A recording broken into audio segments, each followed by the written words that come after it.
Hello, I'm Jessie, and welcome back to the Happiness Hippi podcast. Consciousness is one of those subjects that can become philosophical very quickly. We can talk about the brain, attention, memory, sensation, and behavior, yet the fact that we experience ourselves from the inside remains difficult to explain. The essay we are exploring today, Consciousness and Awareness, How to Create Space for Happiness, brings that large mystery down into everyday life. I'm joined by the author, whose essay we are exploring today. What interested me most is the practical distinction you make between consciousness and awareness. Awareness notices what is happening. Consciousness is the larger field in which that experience is interpreted and felt. That may sound abstract at first, but the essay argues that the distinction matters because so much of our emotional life depends on what happens between noticing something and deciding what it means. It's good to be here, Jessie. That is the heart of it. Awareness is selective. It notices a sound, a sensation, a thought, or something happening around us. Consciousness is broader. It includes the interpretation we give that experience, the memory it connects with, and the sense of self that becomes involved. The difficulty begins when those stages happen so quickly that they feel like one event. Someone speaks sharply. Awareness registers a tone, and almost immediately, consciousness produces a meaning. Perhaps we decide we are being rejected or disrespected. The body responds to that interpretation as though it were established fact. By the time we notice what happened, we are already inside the story. Which means that the problem is not always the original event. It can be the speed with which we move from detection to interpretation. Precisely. Awareness may have noticed something accurately. The person did use a sharp tone, but the meaning attached to it may be incomplete.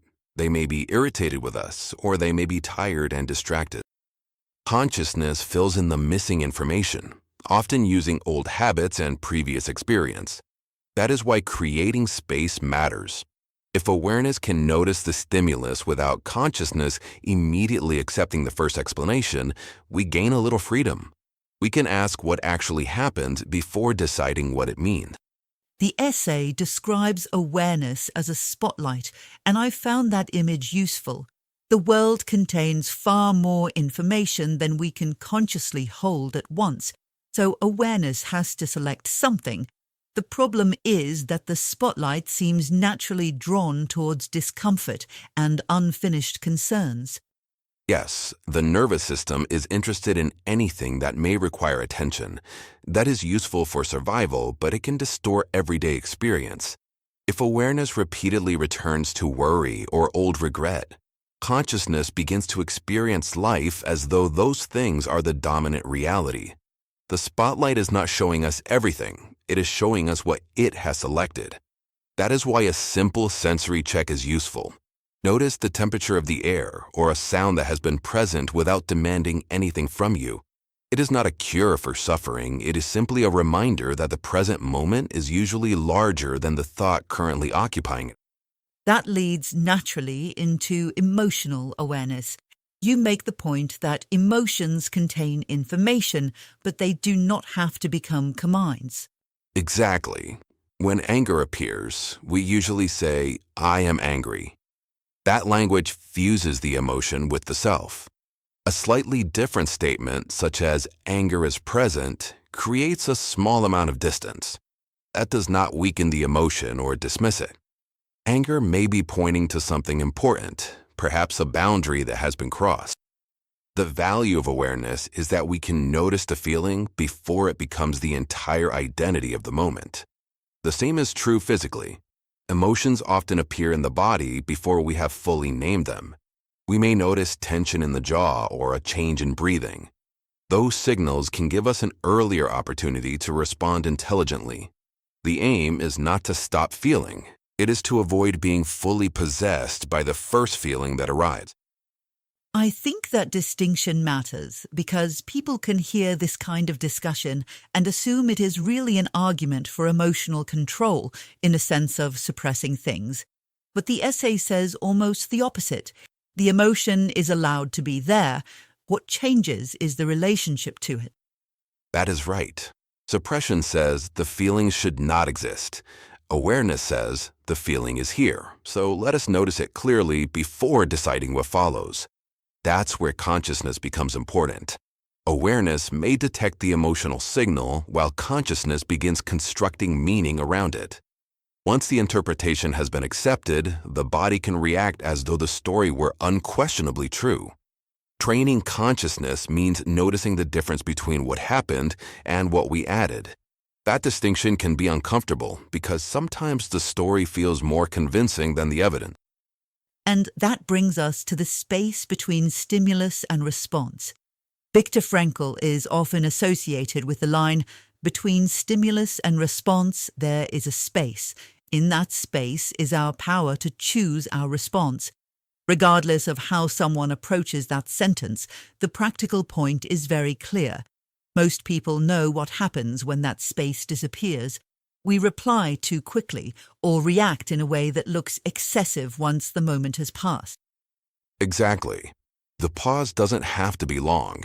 2 seconds can be enough to interrupt automatic behavior. The point is not necessarily to become calm. Sometimes calm is unrealistic in the moment. We may still be angry or hurt. What the pause gives us is enough room to avoid becoming automatic. Awareness can register what happened, and consciousness has a moment before it turns the first interpretation into action.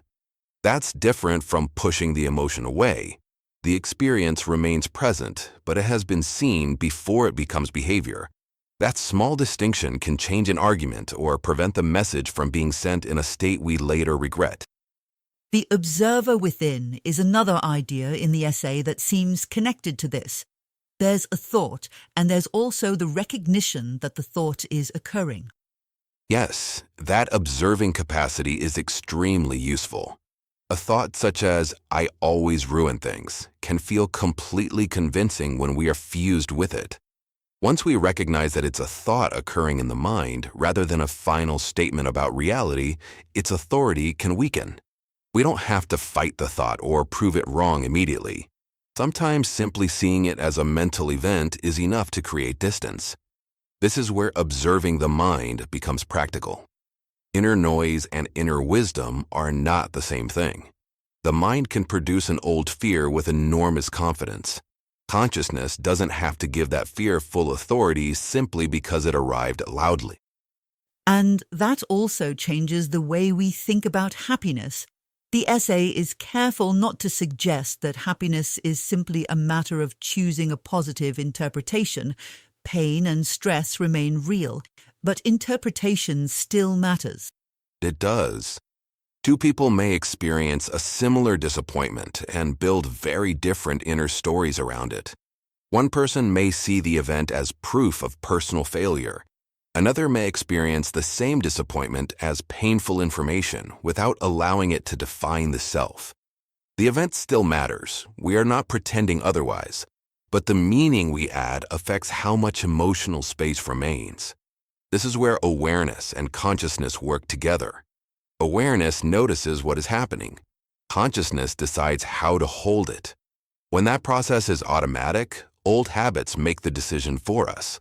When we become more practiced, we have a better chance of responding in a way that reflects what we actually value.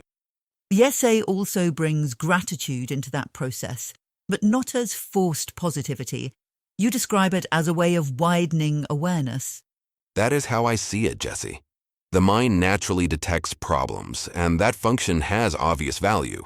But if awareness only looks for what is missing, consciousness gradually experiences life as a deficit. A gratitude pivot interrupts that narrowing. It does not say the difficulty is unreal, it simply asks awareness to include something else that is also true. Perhaps there is one aspect of the immediate environment that is supporting us, or one person whose kindness we have overlooked. The purpose is not to manufacture an emotional state. It is to make the field more complete. Noticing only what is difficult may feel honest, but it can still be incomplete. That seems closely connected to the larger happiness hippie idea of creating space for happiness. The phrase sounds abstract, but in this essay, the mechanism becomes fairly specific. Space appears when awareness, emotion, and interpretation are no longer fused into one immediate reaction. Exactly. Creating space for happiness means giving ourselves enough inner room to notice what is happening before reacting to it. The mind will still drift, old narratives will return, the body will still respond automatically at times. The practice is not perfection, it is noticing sooner. That is also where meaningful living becomes practical. Reading may widen the mind and expose us to a different interpretation. Writing can help us examine the story we are telling ourselves. Those practices support the same capacity to move from automatic reaction toward conscious participation. I like that phrase, conscious participation, because it avoids the idea that we should become detached from life. The essay is not asking us to stand outside experience and observe everything from a distance. No, detachment can become another form of avoidance. The goal is to become more fully present without being ruled by every mood or passing thought. We can feel deeply and still remain steady. We can think seriously without assuming every mental story is true. Consciousness may remain a mystery on the philosophical level, but its daily relevance is immediate. Every day, awareness is selecting what receives attention, and consciousness is assigning meaning to what it finds. The more aware we become of that process, the less automatically we have to live inside it. Perhaps that's the most practical way to bring the conversation together. Awareness asks, what is happening right now? Consciousness asks, what meaning am I giving this? Those two questions create a small pause between the event and the story we might otherwise build around it. Happiness does not require a perfect mind or a life without difficulty. Sometimes it needs only enough room for us to notice what is happening before habit takes over. That is the space in which response becomes possible and where we begin to participate more deliberately in our own experience. If today's conversation resonated and you want more perspective on emotional clarity or meaningful living, begin at the Our Approach page at happinesshippie.com. And please remember to subscribe to our YouTube channel. Thank you for being part of this community. We'll talk again soon.